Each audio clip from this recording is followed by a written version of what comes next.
선택이란 주제로 말씀을 나눠보겠습니다. 우리가 살아가면서 수많은 선택을 하는데요. 먹는 것, 입는 것, 마시는 것, 그리고 내가 어떤 대학을 갈 것인가, 어떤 직장을 선택할 것인가, 누구와 결혼을 할 것인가, 이처럼 작은 일에서부터 큰 것에 대한 선택을 하고 살아갑니다.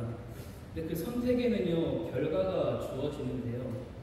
그 결과를 우리가 알 수 없다는 데에 대해서 우리는 두려움과 또한 선택을 더욱더 신중하게 할 수밖에 없는 것을 느끼고 있습니다. 아브라함은요, 하나님의 말씀에 순종하는 선택을 해서요, 하나님의 약속의 땅으로 떠나는 선택을 하는데요. 그러던 중 하나님의 은혜로 재산이 많아지게 됩니다. 하나님 말씀에 순종했더니 하나님께서 아브라함에게 물질을 많이 주셨다. 참 은혜로운 일이 아닐 수 없습니다. 그런데요, 아브라함과 같이 그 약속의 땅으로 떠났던 조카 모세에게도 하나님께서 은혜를 부어주시는데요. 오늘 말씀의 8절과 9절입니다. 아브라함이 모세에게 이르되 우리는 한 친족이라 나나 너나 내 목자나 네 목자나 서로 다투게 하지 말자. 내 앞에 온 땅이 있지 아니하냐.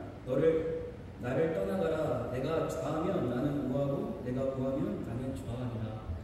우리 이제 더 이상 싸우지 말자. 너가 왼쪽을 선택하면 나는 오른쪽으로 가고 너가 오른쪽을 선택하면 나는 왼쪽으로 갈 거야. 결국 롯은 자신이 보기 좋은 땅을 선택해서 그곳으로 이주를 합니다. 그 땅은요, 물이 많았고요, 여호와의 동상 같은 곳이었습니다. 그런데요, 하나님이 보시기에는 악한 사람들이 있었던 곳이었고요, 죄인들의 땅이었다는 것입니다. 아브라함과 롯이 처음에 고향을 떠나서 약속의 땅으로 출발했을 때는요, 아무것도 보이지 않고 어디로 가야 될지를 모르는 상태에서 떠났던 신앙의 선택이었죠. 그런데 오늘 롯의 선택은요, 조금 다릅니다. 하나님의 말씀에 의지하여 앞일을 알 수 없었지만 나갔던 그 믿음과는 다르게 지금은 눈에 보이는 대로, 자기가 생각하는 대로 그곳을 선택했다는 것입니다. 눈에 보이지 않으나 하나님 말씀에 순종하는 선택, 반대로 눈에 보이고 너무 명확하게 보이기 때문에 하나님과는 전혀 상관없는 선택. 믿음은요, 눈에 보이는 것을 믿는 게 아니라 눈에 보이지 않는 것을 믿는 걸 믿음이라고 합니다. 조정민 목사의 답답답이라는 책에서 이런 글이 있습니다. 성경을 읽으면 읽을수록 하나님의 뜻은 분명합니다.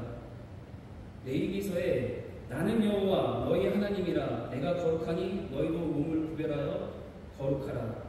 호세아를 통해 우리가 여호와를 알자, 힘써 여호와를 알자. 예수님께서 제자들을 부르시면서 나를 따라오라, 사람을 낳는 어부가 되게 하리라. 바울을 통해서 항상 기뻐하라, 쉬지 말고 기도하라, 범사에 감사하라. 이것이 하나님의 뜻이라는 겁니다. 그런데요, 우리는 이 집으로 이사를 갈까요? 아니면 저 집으로 이사를 갈까요? 이런 거를 묻고 있다는 겁니다. 형편대로 가면 됩니다. 형편이 안 되면 이사를 갈 수가 없겠죠. 직장에서 멀더라도 살기 편한 집으로 갈 수도 있고요. 원하는 것보다 좋지만 직장에서 가까운 편이 우선이면 그리로 가면 됩니다. 아니면 섬기는 교회가 우선이면 그 기준으로 주거지를 선택할 수가 있습니다. 내가 어떤 기준을 가지고 선택하는지만 분명히 하면 문제는 아주 간단해진다는 것이죠. 하나님의 뜻을 묻는 까닭은 하나님을 위해서 묻는 것이지 나를 위해서 묻는 것이 아닙니다. 내가 하나님보다 중요해서가 아니라 하나님이 나보다 중요해서 하나님의 뜻을 물어야 합니다. 내가 잘되기 위해서, 내가 복을 받기 위해서 끊임없이 신의 뜻을 묻는 것은 이방 종교의 목적입니다. 이 글을 읽고 나서 참 많은 생각을 하게 되더라고요. 그리고 저 스스로에게 이런 질문을 해봤습니다. 나는 하나님의 뜻을 묻고 살아가는가? 나는 하나님의 뜻대로 살아가는가? 하나님의 뜻은요, 하나님의 나라를 세워가는 것이고 하나님의 뜻이 이루어지게 하는 거고요. 복음을 전파하는 것이고 이웃을 사랑하는 것인데 내가 잘 되기 위해서, 내 자녀가 잘 되기만 위해서, 성공하기 위해서 그런 것들에 사로잡혀서 내 뜻을 하나님께 이루어 달라고만 하는 그런 때를 쓰고 있지는 않나 라는 생각을 해보았습니다. 하나님을 설득시키고 있는 거죠. 하나님, 이렇게 해주세요. 근데 마치 그것이 하나님의 뜻인 것처럼 속이면서 하나님의 뜻에 순종해서 떠난 아브라함과 롯의 시작이었지만요, 롯은 자신의 눈에 보기 좋은 곳으로 떠나게 됩니다. 롯의 이러한 선택이 오늘 현재를 살아가고 있는 우리들에게도 비춰지고 있는데요. 우리의 뜻이 하나님의 뜻이 되기를 바랍니다. 우리가 많은 것을 하나님께 묻고 그리고 선택을 기다리지만 사실 하나님의 뜻보다는 우리의 뜻이 하나님이 우리에게 맞춰주기를 원하는 그런 신앙생활이 아니라 항상 하나님의 뜻 가운데 내가 있기를 원합니다 라는 그 신앙을 가지고 살아가시기를 바랍니다. 세상에는요, 즐거움을 주는 것들이 너무 많이 있습니다. 일주일 동안 노동을 하다가 며칠의 쉼을 얻고 그곳에 캠핑장을 가거나 어떤 여유로운 공간에 가서 쉼을 얻는 것. 그리고 어떤 사람은요, 그 즐거움을 위해서, 자신의 취미를 위해서 행복을 느끼는 사람들도 있습니다. 또 반면에 괴로움을 잊기 위해서 쾌락을 추구하는 사람들도 있죠. 그것을 보고 사람들은 자유롭다, 살 것 같아, 이런 표현을 사용합니다. 목자의 품에 안긴 어린 양이 있는데요, 그 품을 떠나서 살아가면 자유롭게 살아갈 수 있을 것 같아요. 세상에 우리의 호기심을 자극하는 것들이 너무나 많이 있습니다. 그런데요, 목자가 없이 어린 양이 돌아다니다 보면요, 내가 알지 못하는 위험을 만날 수가 있습니다.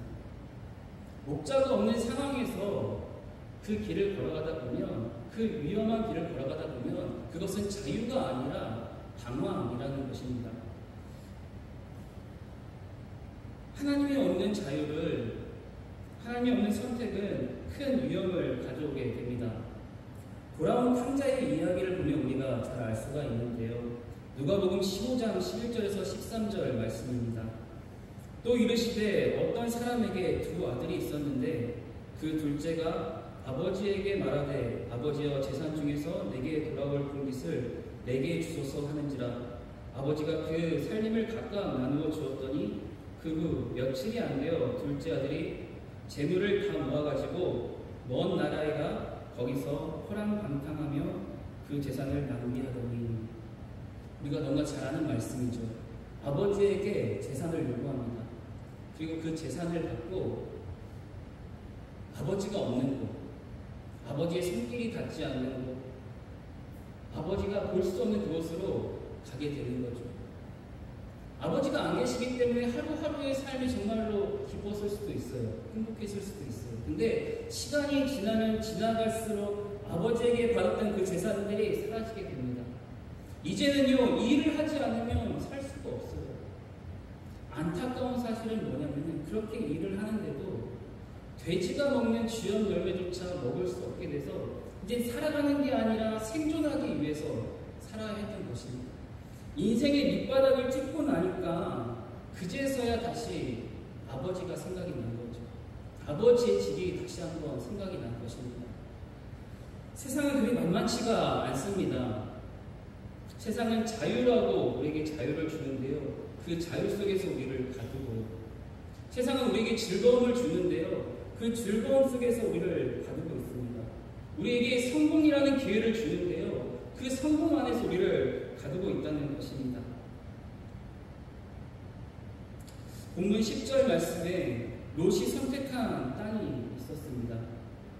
여호와의 동산 같고 애굽 땅 같은, 마치 무엇 같은, 마치 이게 뭔가가 일어날 것 같은, 성공하면 될 거야, 내가 명예만 얻으면 될 거야, 나에게 권력만 있으면 될 거야, 아니 사랑만 가지고 우린 세상을 살아갈 수가 있어. 세상에서 잘 사는 것이 중요합니다. 그런데 이 세상이 끝이라면 그렇게 사는 게 맞는 거죠. 그러나 이 세상이 끝이 아니라 우리는 더 높은 곳을 바라보고 살아가야 합니다. 천국의 소망을 두고 살아가시는 저와 여러분을 바랍니다. 세상의 즐거움에, 세상의 자유에 현혹되지 않길 바랍니다. 사람은 하루에 150번 이상의 선택을 하고 살아간다고 합니다. 그러기에 선택의 인생이라고 할 수가 있는데요. 그렇다면 우리는 어떤 선택을 해야 하며 그 선택의 기준은 무엇이어야 하는지 제가 좀 보고자 합니다. 선택이라는 것은요, 무언가를 결정하는 일입니다. 그 기준은 어떤 행동이나 가치 판단에 근거하는 것인데 그 수치를 의미하고요. 무언가를 비교할 때 기준이라는 단어를 사용하며 그 기준을 결정하는 것은 우선순위에 따라 필요에 따라 결정이 된다는 것입니다. 아브라함의 선택의 기준은 무엇이었을까요? 롯의 선택의 기준은 자기가 보기에 좋은 곳이었죠. 자기가 생각하기에 맞는 곳이었습니다. 아브라함의 선택의 기준은 사람이 보기에 좋은 것, 아름다운 것, 쉬운 길, 성공의 길이 아니라 내가 하나님을 사랑하고 있는가, 사람을 사랑하고 있는가, 내가 하나님을 선택했는가, 자신이 사랑했던 아들을 선택하는 것입니다. 내 우선순위가 하나님인가, 아니면 내가 원하는 그 성공인가. 아브라함의 선택은 아주 간단합니다. 하나님입니다. 백석대학교 교수이신 유원열 목사님이 쓴 글인데요. 한번 들어보시길 바랍니다. 일제강점기 때 1937년 중일전쟁이 발발하면서 일제의 황민화 운동이 더욱 고조되어 일제는 교회까지 신사참배를 강요하였다. 기독교인들은 신사참배를 우상숭배라고 여겼으며 이것은 신앙의 자유에 대한 심각한 위협이었다. 그래서 신사참배를 반대하는 200여 교회를 폐쇄하였고 2,000여 명의 성도들을 투옥하였으며 30여 명이 옥중에서 순교하였다. 그 중에 주기철 목사는 신사참배를 강력하게 반대하여 7년간 옥보를 치르던 중 1944년 4월에 감옥에서 순교하였다. 그렇지만 그가 죽음조차 전혀 두려워하지 않는 강철 같은 의지의 소유자라서 그런 고결한 자세를 지킬 수 있었던 것은 아니었다. 그가 잠시 추억했을 때 행한 그의 마지막 설교에서 그는 죽는 것이 두렵다고 고백을 한다. 그래서 그는 감옥에서 그 죽음의 공포를 이기기 위해 끊임없이 기도했다고 한다. 또한 그는 아무리 혹독한 고문이라도 총이나 칼로 금방 죽여준다면 버틸 수 있겠지만 10년이 될지 20년이 될지 언제 끝날지 모르는 장기간의 고난이라서 너무나 견디기 어렵다고 했다. 그것도 피할 길이 없는 고난이 아니라 눈 감고 고개만 한 번 숙이며 신사참배를 한 번만 하기만 하면 그 고통에서 쉽게 벗어날 수 있기에 그 유혹을 떨치기가 너무나 힘들었다는 것이다. 무엇보다도 늙으신 어머니와 사랑하는 아내 그리고 어린 자녀들이 당하는 고통이 그의 마음을 아프게 뒤흔드는 것이었다. 노모와 어린 자녀들의 눈물이 자신의 순교의 길에 돌아서게 할까봐 괴로워하며 기도하는 모습이 얼마나 애처로운가. 신사참배를 거부하는 행위는 자신이 일본 천황의 백성이 아니라 대한민국 국민이라는 고백이며 일제 제국이 아니라 하늘나라의 시민권을 가진 그리스도인이라는 사실을 당당하게 선언하는 것이기 때문이다. 이 주기철 목사님의 선택의 기준은 무엇이었을까요? 단 한 번의 선택이 아니라 7년 동안 감옥에 갇혀 있으면서 해야 했던 그 선택. 나뿐만이 아니라 부모님과 사랑하는 아내와 자식들이 받는 그 고통을 보면서 해야 했던 선택. 순교하지 못할까봐 괴로워하면서 기도해야 했던 그 선택. 그 선택은 바로 하나님이었습니다. 아브라함의 선택은요, 하나님의 말씀에 의해서 움직이는데요. 본문 14절 말씀에 여호와께서 아브라함에게 이르시되 여호와께서 아브라함에게 이르시되 하나님의 말씀을 듣고 있는 것입니다. 롯이 이제 선택을 했으니까 나는 이제 반대길로 가면 돼. 이제 내가 선택하면 돼. 이게 아니라 하나님의 말씀을 듣고 있다는 것입니다. 우리의 선택지는 가는 것, 멈추는 것들이 있겠죠. 또는 무조건적으로 가야 하지 않는 것도 있습니다. 또 무조건적으로 가야 하는 길도 있겠죠. 그리고 또한 멈춰서는 것, 기다리는 것도 우리의 선택이 될 수가 있습니다. 그런데요, 이런 선택은요, 내가 하는 선택이라는 거예요. 중요한 것은 하나님의 말씀대로 내가 가고 있는가, 하나님의 말씀대로 내가 멈춰서 있는가, 하나님의 말씀대로 내가 지금 기다리고 있는가, 이것이 중요하다는 것입니다. 아브라함의 믿음은요, 그의 독자인 이삭을 하나님께 바칠 때 분명하게 드러나는데요. 창세기 22장 1절에서 3절 말씀입니다. 그 일 후에 하나님이 아브라함을 시험하시려고 그를 부르시되 아브라함아 하시니 그가 이르되 내가 여기 있나이다. 여호와께서 이르시되 내 아들 내 사랑하는 독자 이삭을 데리고 모리아 땅으로 가서 내가 내게 일러준 한 산 거기서 그를 번제로 드리라. 가혹한 말씀을 하고 계십니다. 사랑하는 아들을 번제로 드리라고 하는 거예요. 근데 그 말씀에 아브라함이 이렇게 반응을 하죠. 아브라함이 아침에 일찍이 일어나 나귀의 안장을 지우고 두 종과 그의 아들 이삭을 데리고 번제에 쓸 나무를 쪼개어 가지고 떠나 하나님이 자기에게 일러준 곳으로 가더니 번제를 드려라. 아니 하나님 나에게 아들을 주셨잖아요. 내가 이 아들을 얼마나 사랑하는데요. 꼭 이 아들이어야 할까요? 이런 이야기를 하고 있지 않다는 거예요. 하나님께서 말씀하셨더니 아무런 말도 없이 그 선택을 합니다. 슬프지 않았을까요? 괴롭지 않았을까요? 그럼에도 불구하고 하나님 말씀에 순종하는 모습을 보여주고 있다는 것이죠. 하나님을 선택합니다. 사랑하는 여러분, 우리는 어떤 선택을 하시겠습니까? 우리가 세상을 살아가는데 우리는 어떤 선택을 하시면서 살아가시겠습니까? 하나님께서 우리를 살리시기 위해서요, 독생자이신 예수 그리스도를 이 땅에 보내시는 선택을 하셨습니다. 그것을 기억하시길 바랍니다. 그러기에 우리는 우리의 선택이 나의 뜻이 아니라 하나님의 말씀에 순종하는 그 선택이 되기를 바랍니다. 선택의 결과에는요, 반드시 그 결과가 따르는데요. 말씀 13장 14절에서 17절 말씀입니다. 롯이 아브라함을 떠난 후에 여호와께서 아브라함에게 이르시되 너는 눈을 들어 너희 있는 곳에서 북쪽과 남쪽 그리고 동쪽과 서쪽을 바라보라. 보이는 땅을 내가 너와 내 자손에게 주이니 영원히 이르리라. 내가 내 자손이 땅의 티끌같이 하리니 사람이 땅의 티끌을 능히 셀 수 있을진데 내 자손도 세리라. 너는 일어나 그 땅을 종과 햄으로 두루 다녀보라. 내가 그것을 내게 주리라. 이에 아브라함이 장막을 옮겨 헤브론에 있는 아모리 상수리 숲에 이르러 거주하며 거기서 여호와를 위하여 제단을 쌓았더라. 하나님께서 아브라함에게 하신 말씀이 있죠. 종과 햄으로 다니게 하십니다. 이거는요, 고대의 계약을 체결하는 방법인데요. 하나님께서 직접 아브라함과 계약을 맺으시는 거예요. 그리고 이렇게 말씀하시는 거죠. 이제 이 땅은 너의 것이야. 이 땅은 이제 너의 것이야. 사랑하는 여러분, 수많은 선택이 우리를 기다리고 있습니다. 우리는 또한 그 선택을 해야 합니다.